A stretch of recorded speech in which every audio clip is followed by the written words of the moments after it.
Começando o nosso encontro de hoje.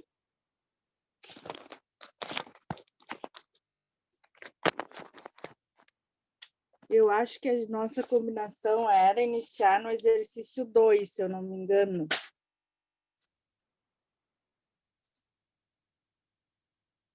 Confere aí para vocês. Vou dar uma olhadinha no grupo.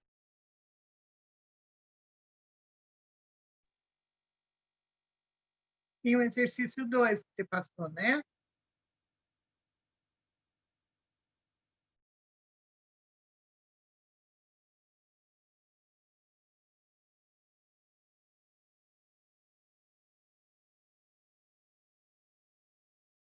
Desculpa, não escutei que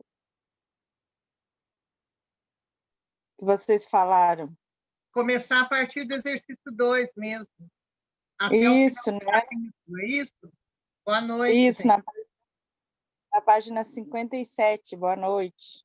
Boa noite.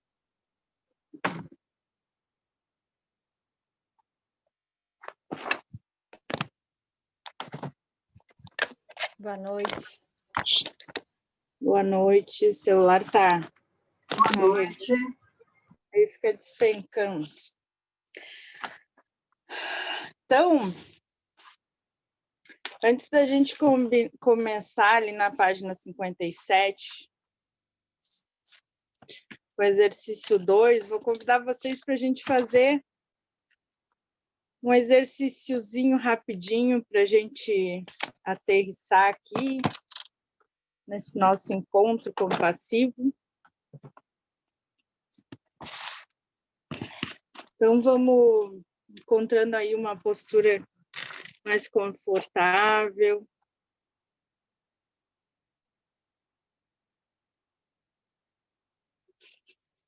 Se quiser fechar os olhos ou só direcionar eles para o chão.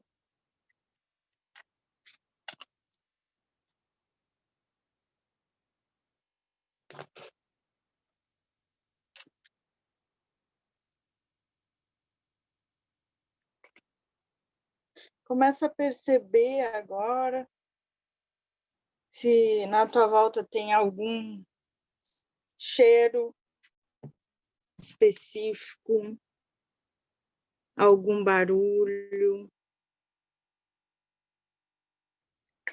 algum som que chega até o teu ouvido.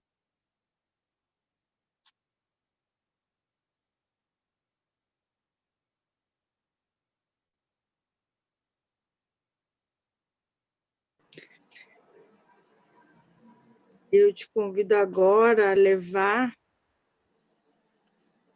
a tua atenção para a tua respiração.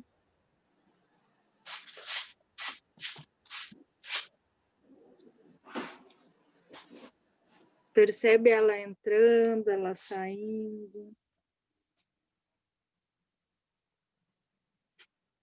Percebe se esse movimento ele é mais rápido, mais lento.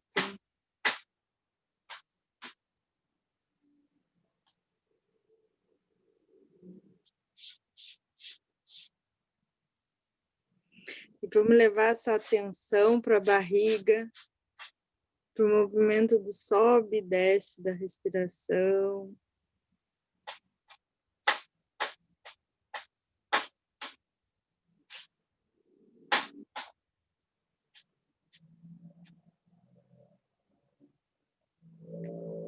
Percebe se tem algum incômodo presente no corpo.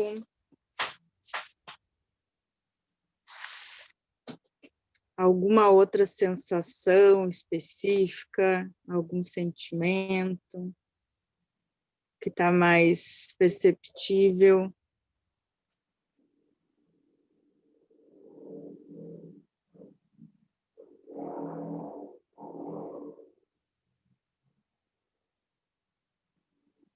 Levando essa atenção para todo o teu corpo.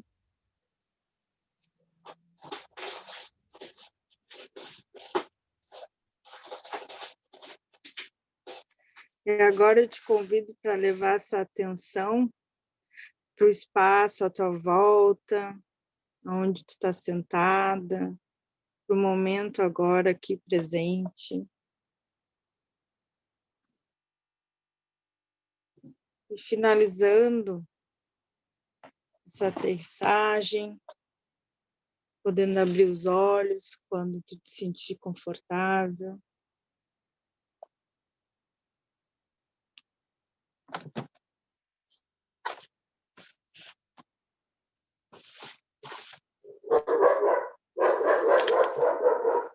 Então, boa noite para quem ainda não falei.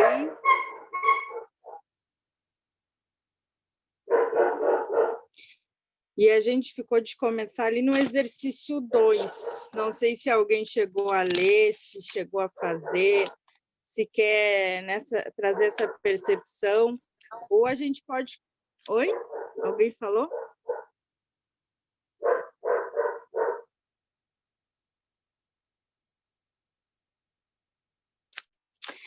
E a gente pode começar, de repente, lendo a partir desse exercício, e depois a gente traz a discussão para ver se alguém já experimentou esse exercício, se fez agora, né, durante a semana.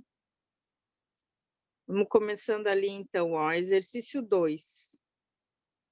Mudando sua autoconversa crítica. Na página 57.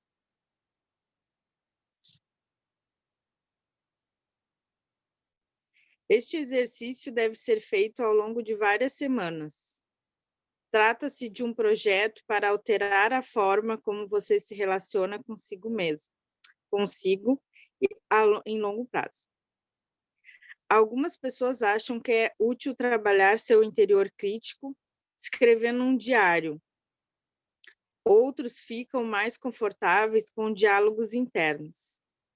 Se você gosta de escrever as coisas para ler mais tarde, um diário pode ser uma excelente ferramenta para a transformação. Se você, como eu, nunca consegue ser consistente na escrita, faça qualquer outra coisa que funcione. Pode ser falar em voz alta ou pensar em silêncio. O primeiro passo para mudar a forma como você se trata é perceber quando estiver sendo autocrítico. Sua voz autocrítica pode surgir com tanta frequência que você, como muitos de nós, nem a perceba. Sempre que estiver se sentindo mal com alguma coisa, pense no que acabou de dizer para si. Tente ser o mais preciso possível, observando o seu discurso textual interior. Quais palavras você realmente usa quando se torna autocrítico? Há frases-chave que surgem de vez em quando? Qual é o tom da sua voz? Dura, fria, com raiva? Será que a voz o faz lembrar alguém em seu passado que foi crítico com você? Você quer ser capaz de conhecer bem o autocrítico interior e se tornar consciente de que o interno está ativo? Por exemplo, se você acabou de comer metade de uma caixa de bombom, a sua voz interior diz algo do tipo: como você é nojento? Ou como Se joga no meu pé. enojado.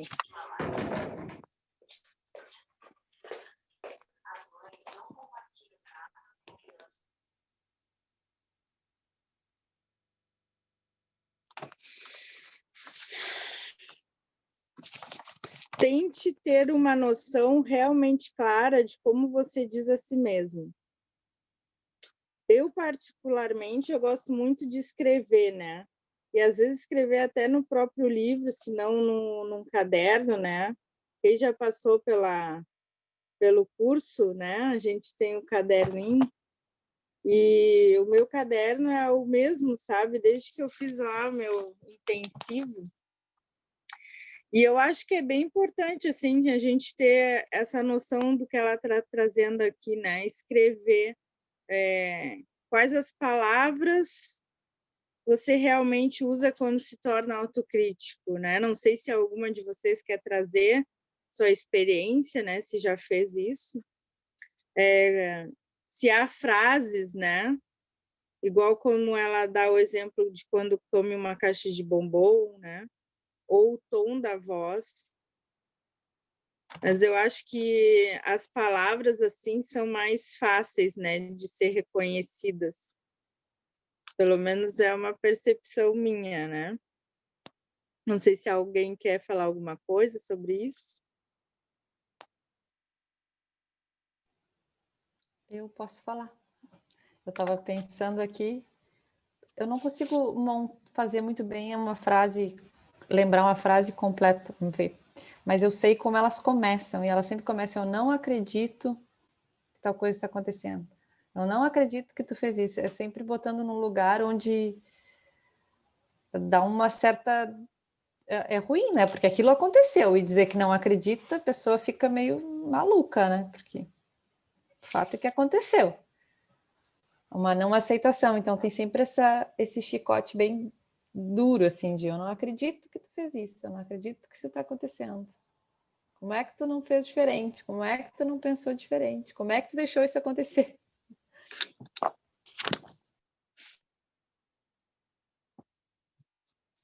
Bem legal, Cris, obrigada. E olha como é sutil, né? A forma como vai chegando, né? Eu não acredito que, né? Tipo, é algo que parece que assim, é só uma conversa, né? Mental, assim, né? E depois introduz os cortes. Bem inofensiva.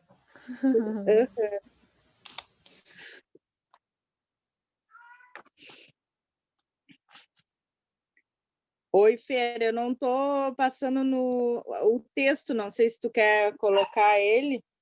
Oi, pessoal, desculpa o atraso. Vou colocar aqui.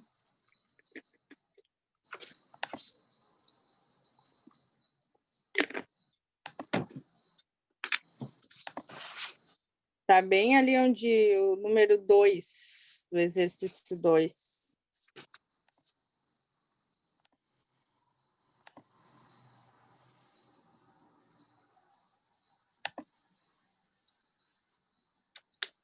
Faça um esforço efetivo.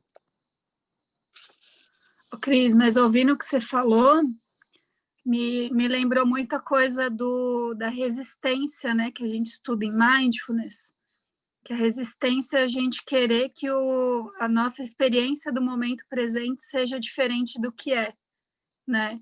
Então, se eu não acredito, me lembrou muito isso, assim, é tipo, não, tá totalmente errado, né? Eu queria que fosse completamente diferente, né? Eu não aceito que seja assim, né? Uma resistência pura. E que só faz aumentar a dor, né? Porque já tá ruim. Alguma coisa já tá ruim. E ainda veio uma voz que é, assim, super repetitiva, né? É quase uma fita sendo repetida constantemente, assim. Então... Sim. Mas por baixo dessa voz sempre tem alguma outra coisa, né? Eu acho que não vai rolar. A internet está um pouco lenta, que eu não vou conseguir compartilhar, gente. Tá pensando aqui, acho que não vai rolar.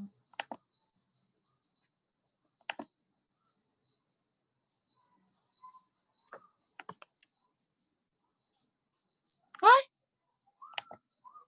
Agora foi.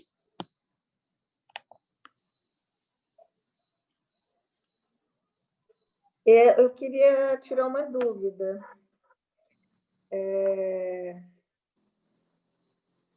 Relendo aqui alguns pontos do nosso curso, do Mindfulness e aceitação, de autocompaixão do que eu estou precisando, no momento que eu estou com um sentimento de raiva, eu altero minha respiração, eu já consigo ficar quieta num canto sem atacar ninguém.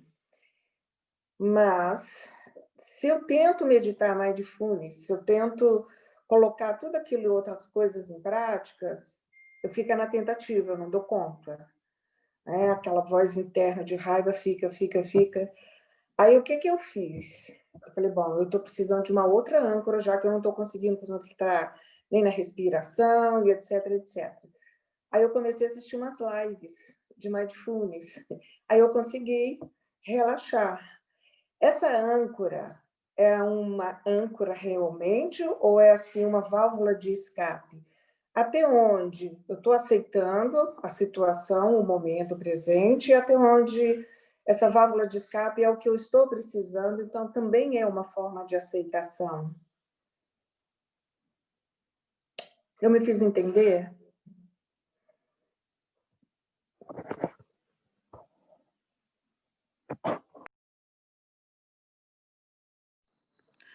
Oi, Alane. Oi. Não, acho que eu entendi, sim. Mas o que você sente? Você sente que é mais um escape ou você sente que você está lidando com o que está te incomodando?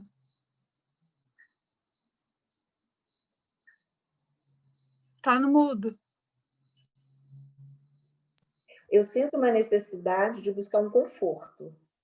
Uhum. E esse conforto, a respiração lenta e profunda, não me é o suficiente para atenuar a minha raiva.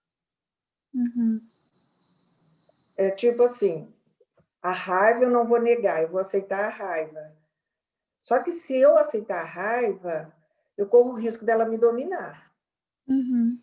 Porque ela vai crescendo, crescendo, crescendo, a respiração vai ficando curtinha, curtinha, curtinha, Uhum. e eu preciso de alguma coisa. Uhum. Beber, eu não vou gritar, eu não vou ficar pulando, extravasando. E aí ontem eu busquei isso e eu consegui retornar a um estado mais tranquilo, mais econômico. Sim. Eu acho, assim, que quando a gente faz alguma coisa, né, que a gente está precisando, que a gente sente que é o melhor para a gente ali naquele momento, né?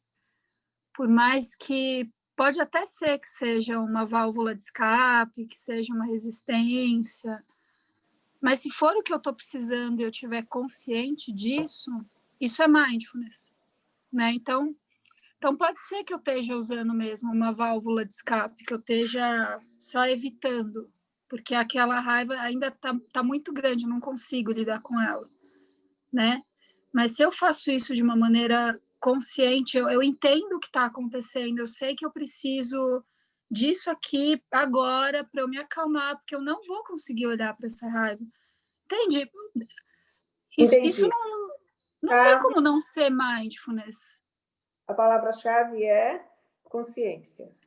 Consciência, você está consciente do que está... Você está consciente da sua necessidade. Você está consciente de que aquela raiva está muito grande, eu não estou conseguindo olhar para ela ainda. Eu estou precisando me acalmar primeiro. Sim. Entende? É diferente de simplesmente negar ou virar as costas. Exato. Você está lidando com isso. Você não está deixando de lidar com isso. Tem que ser a boazinha. Entendi. Às vezes eu caio muito nisso, às vezes também, assim, de ficar não, eu tenho que sentir a emoção que está aí, né? Senão não vale. Às vezes a gente cai um pouco nisso, né? Se eu não tiver completamente assim aberta para sentir, então não estou sendo mindfulness, não estou sendo compassiva, estou praticando tudo errado. E não é assim. Eu acho que como pode ser ruim? Eu tá lidando conscientemente com a minha emoção. Eu sei, eu tô consciente do tamanho dela e eu tô vendo que ela tá muito grande, entende? Então não vai ser eu ficar de frente para ela, né? Vem, pode vir, raiva, tô aqui, né? Que vai me ajudar agora nesse momento, que vai me deixar mais presente. eu estou presente com a minha dor e eu sei que ela está muito grande, eu preciso me acalmar. Isso é Tá. mindfulness.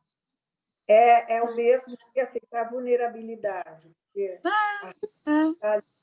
eu não estou fortalecida, eu não estou sabendo lidar com ela, Uhum. então, enquanto a minha vulnerabilidade, nessa vulnerabilidade, eu vou buscar algo que possa suprir essa necessidade. Eu não estou tendo Uhum. do meu lado, eu não tenho um ombro, eu não tenho uma mão. Então, eu vou buscar. Entendi.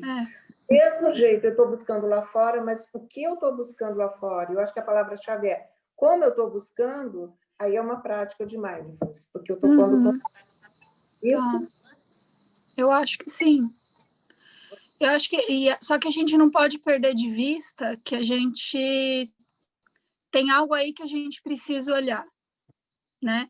Mas é bem diferente nossa, tem essa raiva, eu não quero lidar com isso, eu não quero ver e fingir que ela não existe, do que não, eu tenho essa raiva, eu sei que eu preciso em algum momento lidar com ela, mas agora eu preciso me fortalecer primeiro antes de olhar ela.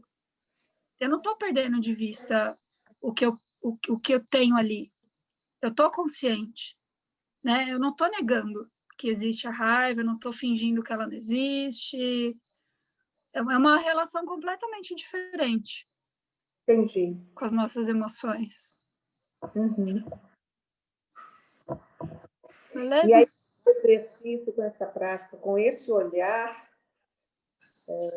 de não negação, mas de até aceitação, mas não quer dizer que eu tenho que curtir ela, vai ter um tempo que ela não vai vir, ou quando vier, vai ser com menos intensidade. Aí eu não sei, eu acho que pode ser que ela venha com a mesma intensidade, mas talvez você esteja se sentindo mais forte para lidar. Não sei. Alô? Alô, alô? É porque está travando. Hoje está travando Oi. bem. Hoje trava bem. Não tem problema.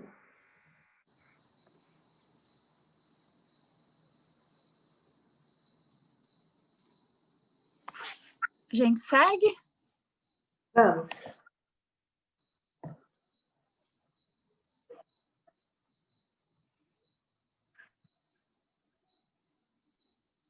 Quem quer continuar?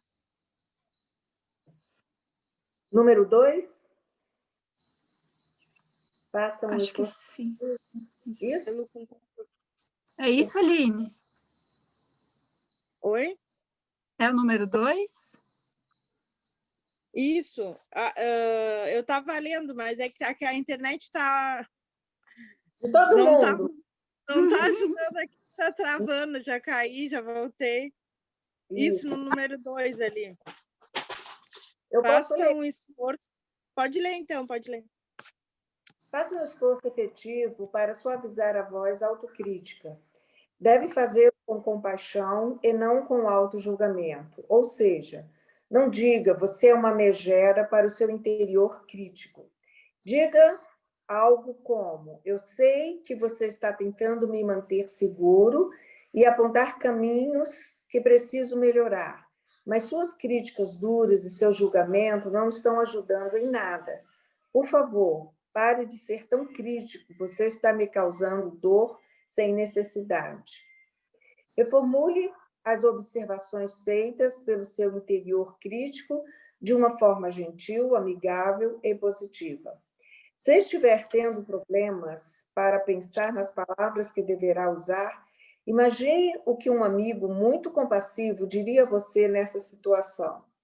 Usar um termo carinhoso que fortaleça a expressão dos sentimentos de carinho e cuidado pode ajudar, mas só se parecer natural e não dramático. Por exemplo, você pode dizer algo como: querida, eu sei que você comeu o pacote inteiro de biscoitos porque está triste e achou que isso conseguiria animá-la, mas você está ainda pior. Além de não estar se sentindo bem com o seu corpo, Fê, tem que levantar.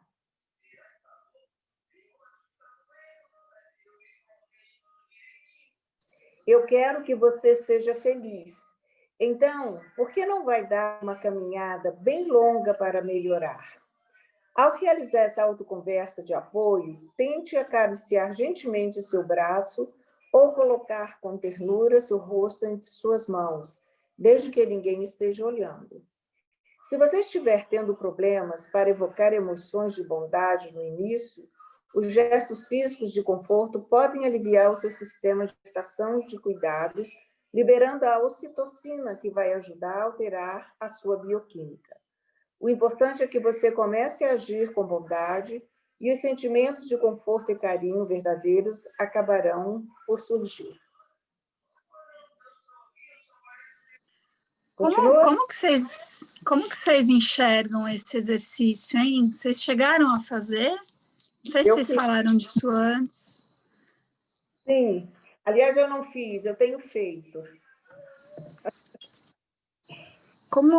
É que eu estou perguntando isso porque eu acho que para quem chega na autocompaixão agora, né, e ouve esse diálogo, pode parecer uma coisa meio bizarra, né, uma coisa meio estranha de se fazer.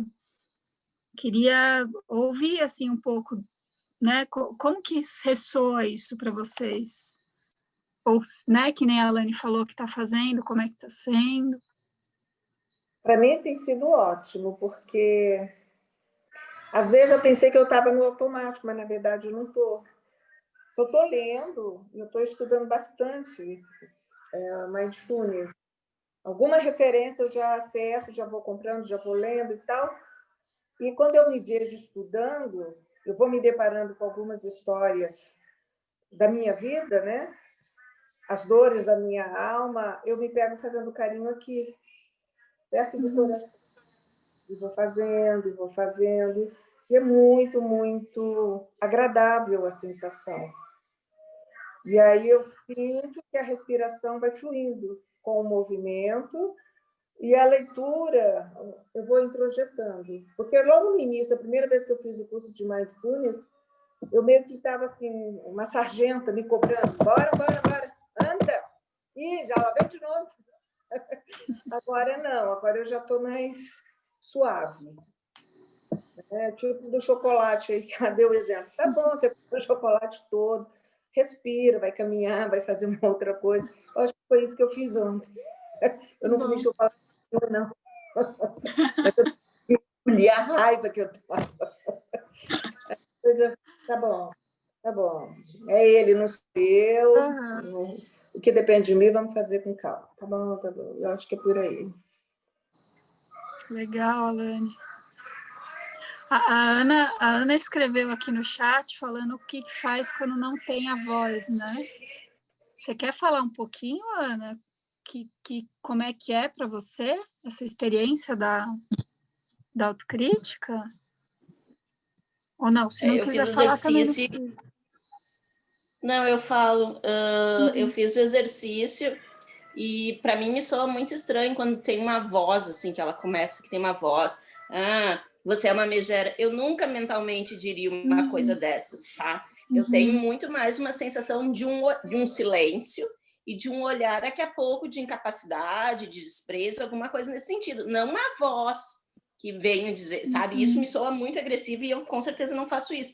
Mas o silêncio em si, assim, tem um quê de acusatório, sabe? Sei. Tem um tom emocional ali. Isso. Sim. Faz todo sentido isso, Ana, porque pode vir tanto uma imagem, né? Pode ser pode não ter fala, pode ser só uma imagem que traz essa emoção, né? Esse tom acusatório, ou pode ser só a emoção mesmo, né? Porque lembra, a autocrítica, não sei se você estava no encontro passado, a autocrítica ela é uma expressão do nosso sistema de ameaça, né? Uma forma da gente se proteger de alguma forma, né? Então a gente se sente ameaçado, a gente se autocritica como uma forma de não entrar em situações que já fizeram a gente sofrer muito no passado, por exemplo, né? Então, pode vir em formato de fala, assim, de pensamento, né, que é o mais comum, mas pode vir só como uma emoção mesmo. E aí, esse toque, eu acho que ele é super importante, né, porque ele ativa o equilíbrio disso, que é o nosso sistema de segurança, né? Então, quando a gente se toca compassivamente, quando a gente direciona a bondade para a gente, né, a gente está mudando essa bioquímica mesmo, a gente está produzindo ocitocina, a gente está dizendo para o nosso corpo que está tudo bem, né? Que não está acontecendo nada, que vai ficar tudo bem, né? E que você cometeu um erro, mas as coisas são assim mesmo, a gente faz burrada de vez em quando, a gente pisa na bola de vez em quando, né?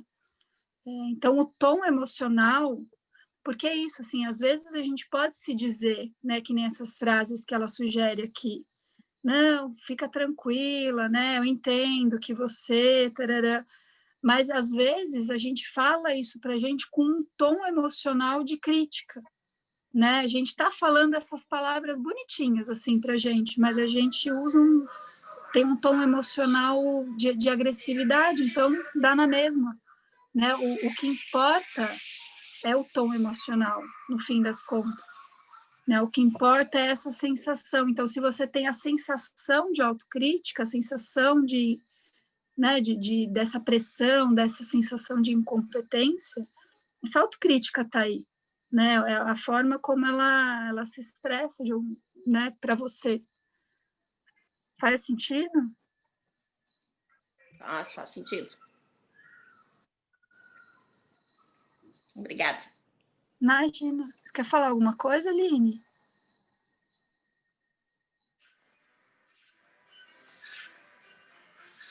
Tranquilo.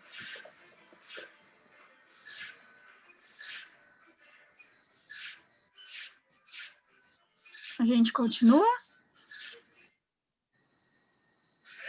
Acho que sim, agora é ali, né, no poder de cura, né? Alguém gostaria de ler?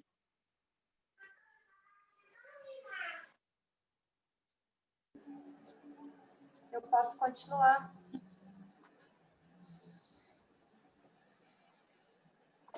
O poder de cura da autobondade foi demonstrado em um estudo recente com pessoas que sofrem de acne crônica. Essas pessoas muitas vezes sofrem de depressão e passam por imensa vergonha, além de sofrerem com autojulgamento. Por essa razão, pesquisadores realizaram uma intervenção de 2 semanas, na qual ensinaram os participantes a acalmar as emoções negativas e a autocrítica associadas à sua acne.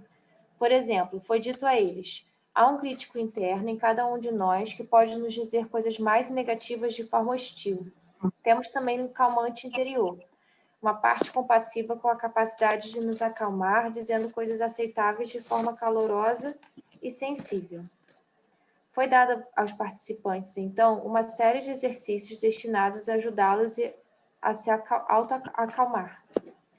Eles foram instruídos a escrever 5 frases compassivas em placas de sinalização, tais como: eu me sinto chateado com a minha acne, mas tudo bem eu me sentir assim. Ou, eu aceitaria um amigo que estivesse na minha situação, quero me aceitar também. Eles também foram ensinados a desafiar e enfrentar seu interior crítico.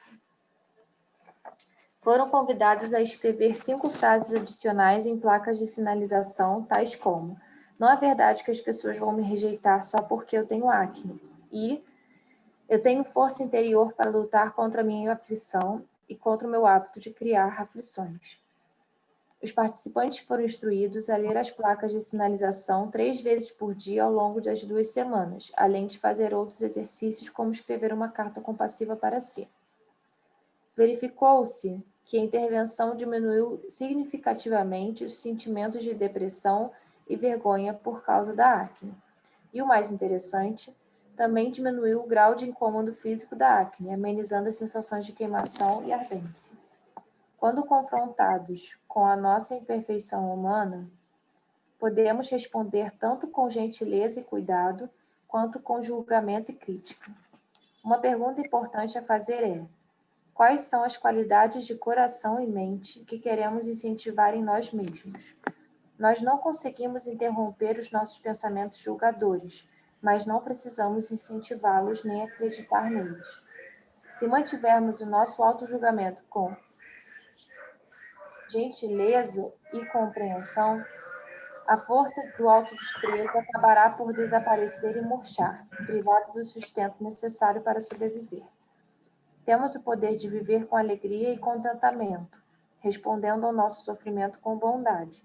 Embora esse hábito não seja ensinado pela nossa cultura social, a mudança é possível.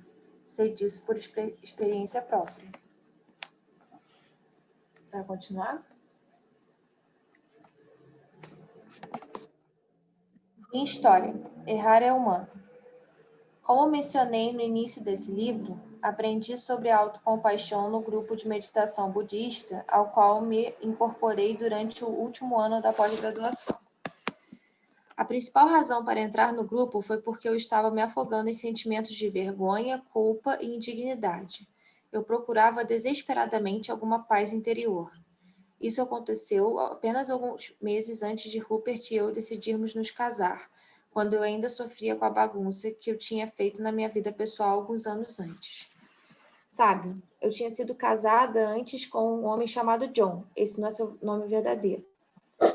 Eu o conheci durante o terceiro ano da faculdade, depois de ter namorado uma série de perdedores na adolescência, e pensei que tinha finalmente encontrado um parceiro.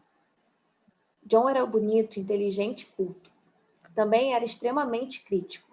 Quando tentou romper comigo devido às minhas óbvias deficiências, que era o padrão em meus relacionamentos até aquele ponto, eu resisti. Não posso perdê-lo, ele é bom demais, pensei. E claro, sua rejeição acabou me ferrando ainda mais. Usei todos os recursos de charme que eu tinha e acabamos ficando juntos. Alguns anos depois, nos casamos. Basicamente, John era um homem bom, mas sua maneira inata de julgar mostrava que era extremamente cético sobre qualquer tipo de espiritualidade. Ele certamente não aprovava as crenças espirituais com as quais eu tinha sido criada. Pensava que era uma tolice e fazia questão de manifestar seu pensamento. Por eu querer desesperadamente ser amada e aceita, comecei a mudar, a ser a pessoa que ele achava que eu deveria ser.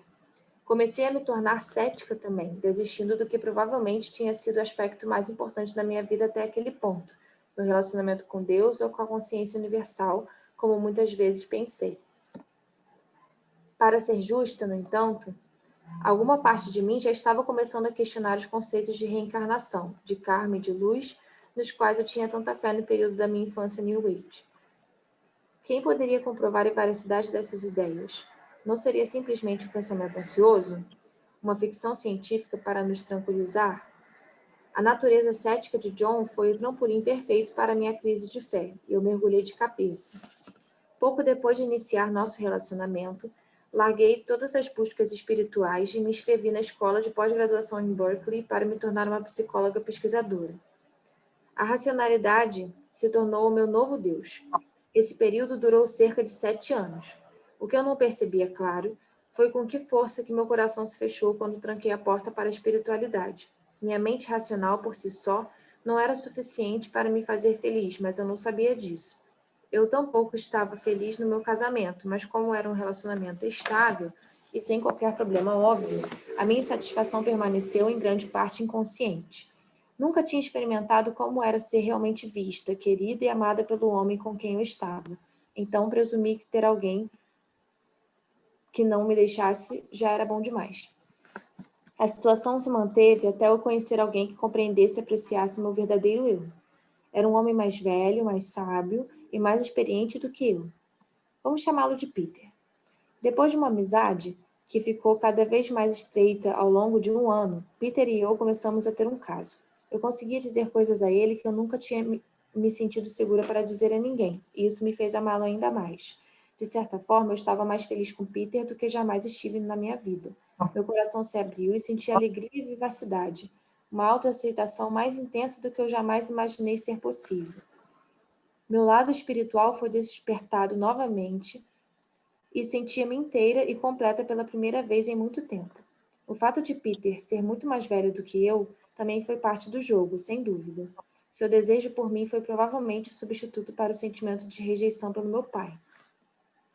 No entanto, eu me sentia tão mal por estar traindo John que eu não conseguia reconhecer de verdade o que estava acontecendo, nem mesmo comigo. Meu auto-julgamento fez com que fosse impossível confessar o que estava fazendo, e esse autorretrato assustador era muito doloroso. Passei por um período quase esquizofrênico, com os dois lados da minha vida completamente desligados, fora do contato um do outro. Houve um período terrível de mentira e auto-engano que durou cerca de 3 meses. Fiquei realmente aliviada quando fui, enfim, descoberta. Para encurtar uma longa história, eu deixei o John para ficar com Peter acreditando que devíamos ser almas gêmeas destinadas a ficarem juntas para sempre. De que outra forma eu poderia justificar a dor horrível que eu tinha causado ao meu marido? Esse novo relacionamento tinha que ser algo nobre e puro.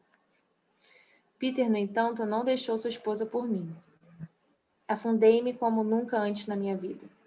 Eu me odiava por ter ferido John tão profundamente, mas também odiava Peter por não me fazer uma mulher honesta, ou pelo menos parcialmente honesta. Graças a Deus, já estava com tudo arranjado para passar 1 ano estudando na Índia, conduzindo a pesquisa da minha dissertação, uma investigação sobre os direitos e responsabilidades dentro dos casamentos indianos. Sim, eu reconheço a ironia. Esse período no exterior me proporcionou a oportunidade de ficar longe por um tempo e curar minhas feridas. Foi na Índia que eu conheci Rupert, um escritor britânico que estava trabalhando em um guia de viagem para a região. Também, mesmo eu lhe relatando a minha bagunça emocional, dizendo que ele não devia cutucar a onça com uma vara curta, nem atiçar um touro com um pano vermelho, de alguma forma as coisas funcionaram bem entre nós dois. Quando finalmente voltei para Berkeley para terminar a minha dissertação, ainda tinha que enfrentar o caos que eu tinha deixado para trás. Desculpar-me com John não ajudaria. Ele ainda estava tão furioso que não estava pronto para me perdoar. Ainda não me perdoou até hoje. Mas colocar a culpa no Peter também não ajudaria. Não consegui continuar com a raiva quando soube que ele tinha desenvolvido um câncer logo após a nossa separação. Restavam-lhe apenas alguns meses de vida. Foi precisamente nesse ponto que eu comecei a aprender sobre a autocompaixão em minhas incursões budistas semanais. Você pode imaginar que salva-vidas foi para mim? Comecei a me julgar um pouco menos, ter compaixão por minhas feridas de infância e aceitar as limitações que levaram à minha infidelidade. Eu gostaria de ter sido maduro o suficiente para perceber que meu casamento não estava funcionando. Queria ter sido capaz de escolher uma forma mais honrosa de mudar o estado das coisas. Gostaria de ter sido sábio o suficiente para ver que a fonte de vitalidade e paixão que eu tinha descoberto não estava no meu amante, mas em mim mesmo. Porém, eu não era capaz disso naquele momento. Não consegui fazer jus aos meus ideais e, como consequência, algo muito humano aconteceu. Foi difícil me libertar da minha autocrítica. Lembrando-me daquela época, vejo que estava tentando salvar minha autoestima de forma complicada. Pelo menos a parte de mim que constantemente julgava e criticava era boa, apesar do resto ser ruim. Outro obstáculo foi acreditar que me perdoar seria o mesmo que me deixar de lado por um tempo. Mas, para minha surpresa, quando comecei a me aceitar com mais bondade e compaixão, descobri que conseguia ser realmente mais honesta sobre os danos que causei aos outros. Não só ao John, mas também ao Peter e à sua esposa. Peter, por ser mais vivido e experiente do que eu, já tinha percebido que minha primeira onda de paixão por um homem muito mais velho não duraria muito. Tenho que admitir que ele provavelmente estava certo. De certa forma, eu o estava usando como uma rota de fuga de um casamento infeliz. Embora eu não tenha percebido isso na época, provavelmente o teria deixado quando o objetivo tivesse sido alcançado. Ele fez a escolha certa, ficando com sua esposa, sua fonte principal e sólida de força durante os meses de quimioterapia. O que me surpreendeu na minha prática de autocompaixão foi a incrível capacidade de me enxergar de forma clara e aprender com os erros que eu tinha cometido. Depois que parei de choramingar e encontrei a coragem de olhar de perto, pude ver mais precisamente o que tinha dado errado.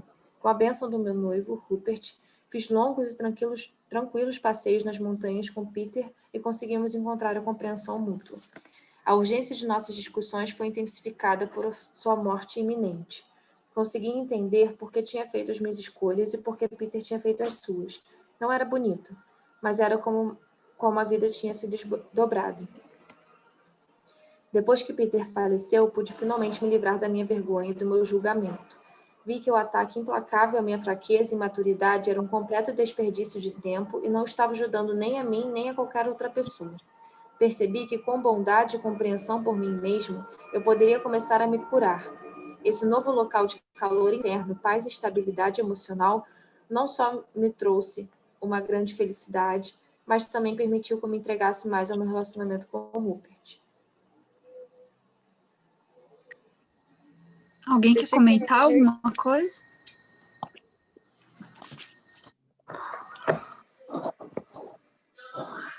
Quem começou a falar que eu cortei? Eu. Oi. Não, ali, quando ela fala das afirmações, né, o processo de afirmações ali, ele modifica, né, nosso padrão de pensamento, né, e quanto mais a gente repete aquilo ali, mais vai fazendo, vai se tornando, digamos, realidade, né, vai trazendo uma presença daquilo que a gente vai lendo, apesar de no início, às vezes, não ser tão verdadeiro para a gente, né. Quando ela fala lá no exercício que eu quis dizer.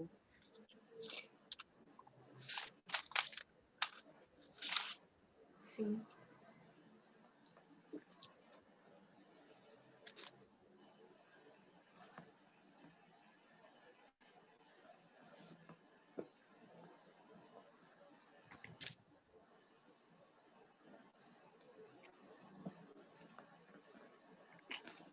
Nem é no exercício, né? Depois, né?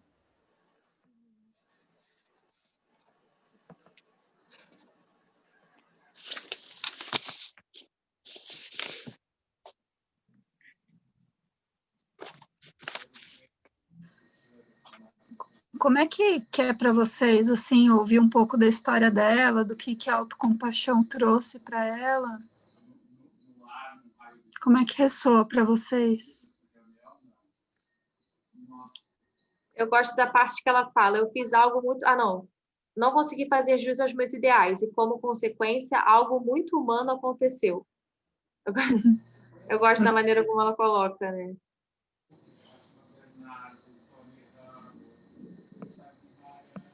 Eu fiquei pensando muito no lugar da autocrítica, como quando a gente manda alguém para a prisão para ficar de castigo, né? Assim, ou coloca a criança de castigo, mas assim, não está tendo nenhum tipo de utilidade, e a gente confia muito que está tendo.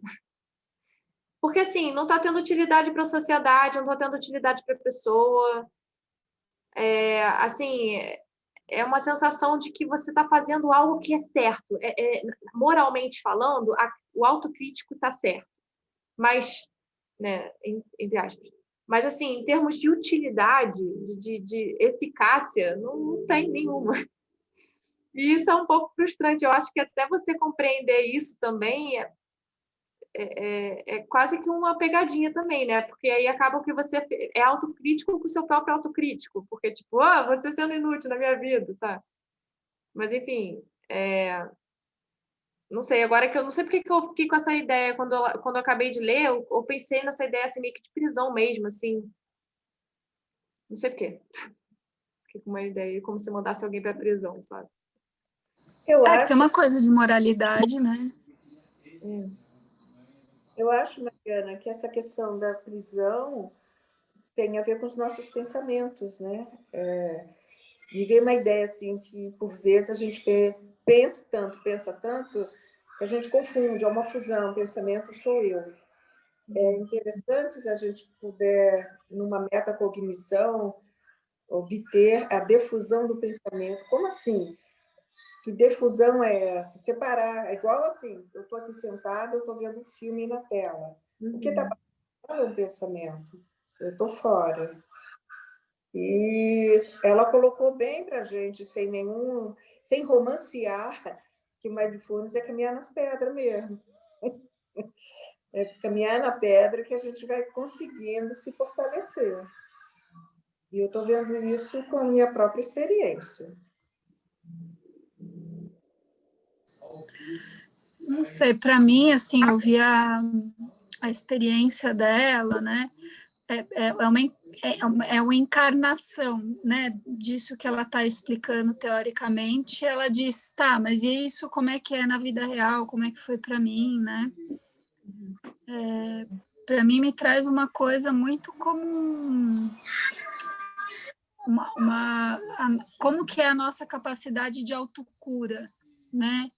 E de como que a autocompaixão é esse lugar que a gente está chamando de autocompaixão, né? A gente dá um nome, a gente conceitua, mas é meio que a gente poder ver o todo, né? A gente poder ver as dificuldades, a gente poder ver os problemas, a gente poder ver os acertos, a gente poder ver os defeitos, né? A gente poder se ver como um todo, né? Se aceitar, assim, é meio que, para mim, me traz essa sensação de totalidade, como que a gente poder estar com essa totalidade nossa é autocurativo, né? A gente tem uma inteligência interna que a gente vai acomodando essas coisas, a gente vai digerindo, né? A gente vai dando tempo para essas coisas digerirem, mas isso só acontece quando a gente permite que a gente seja tudo, que a gente compreenda tudo, né? Compreenda no sentido de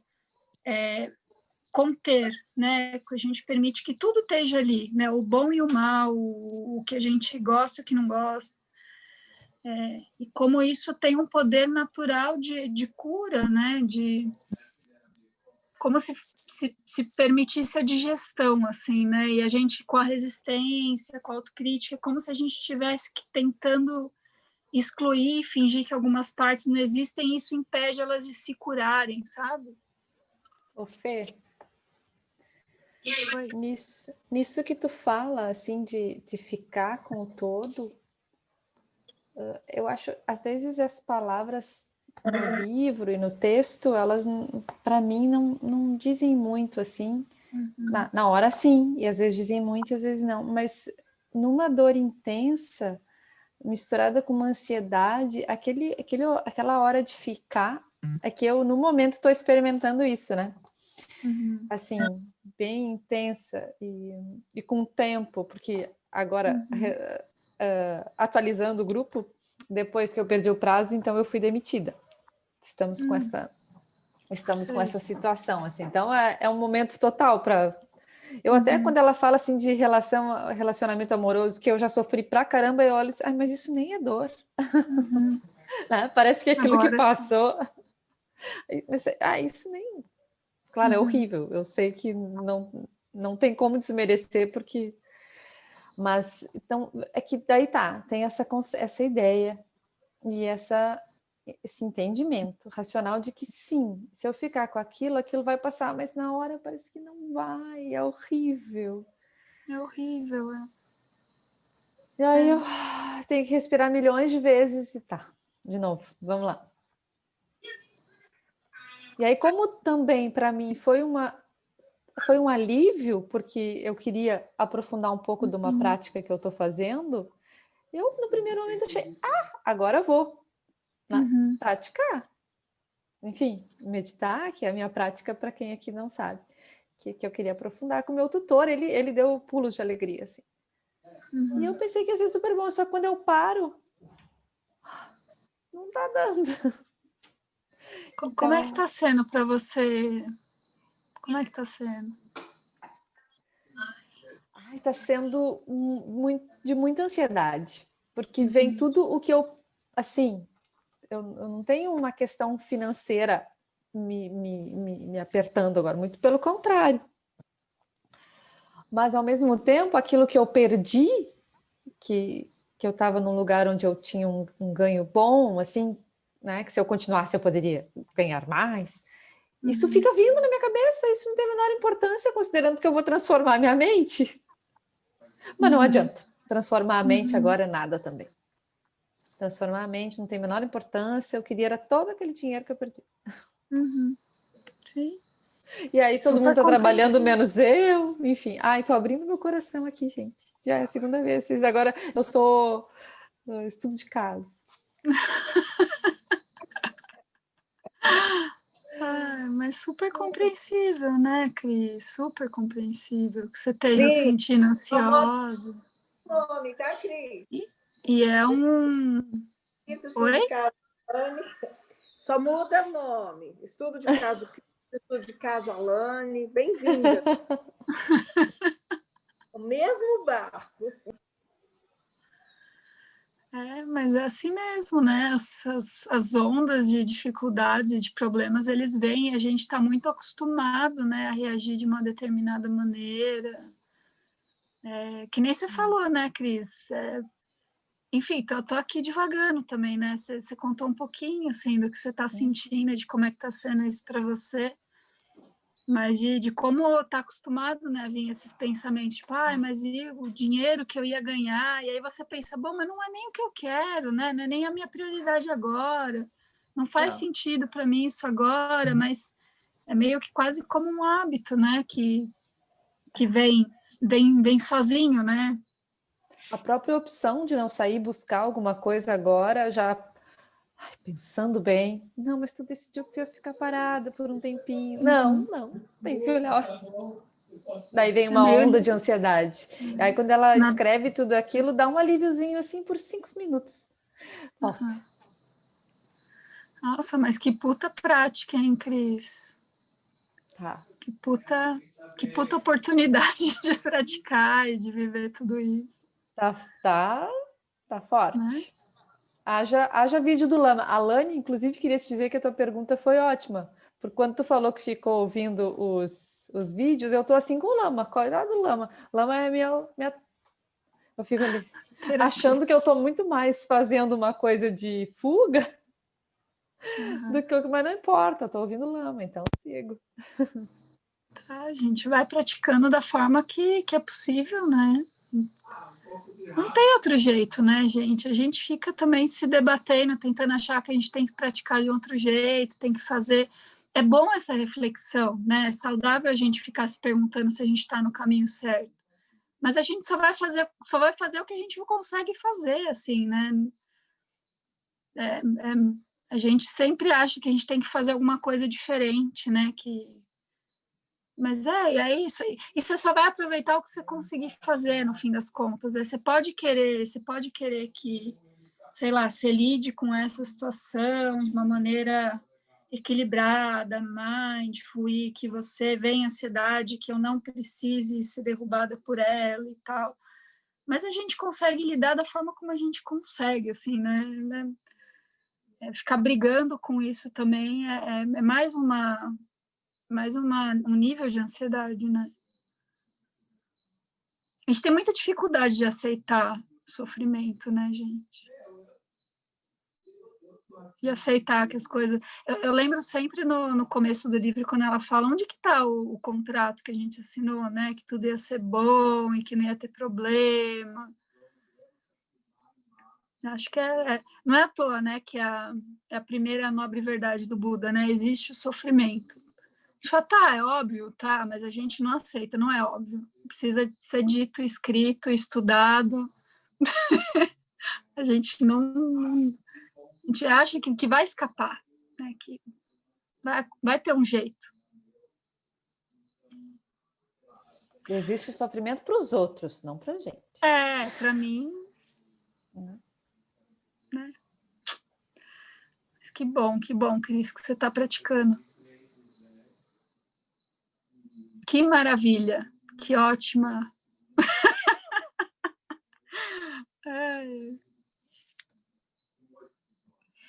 Essa parte é super boa mesmo.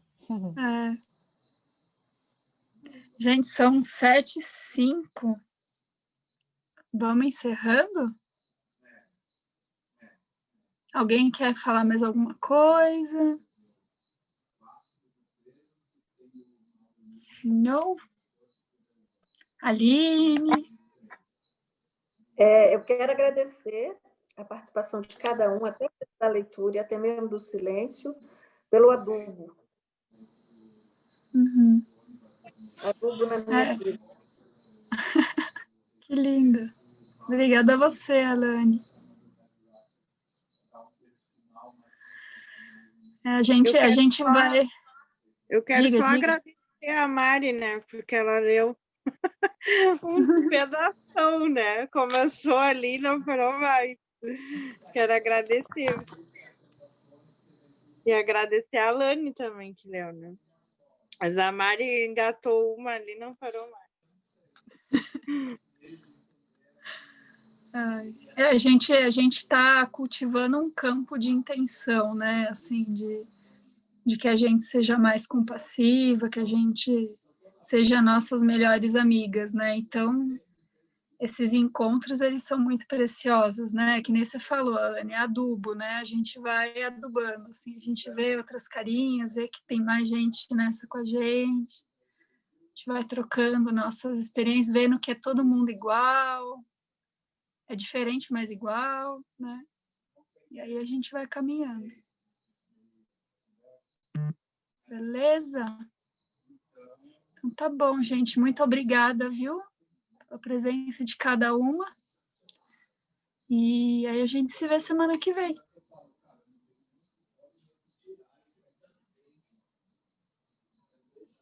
Obrigada pelas escutas. Boa semana para vocês. Beijo, beijo. Boa semana. Beijo. Tchau, boa semana. Boa semana, tá? Obrigada, meninas, por compartilhar, né? É importante isso. Eu ainda tô meio caladinha, né?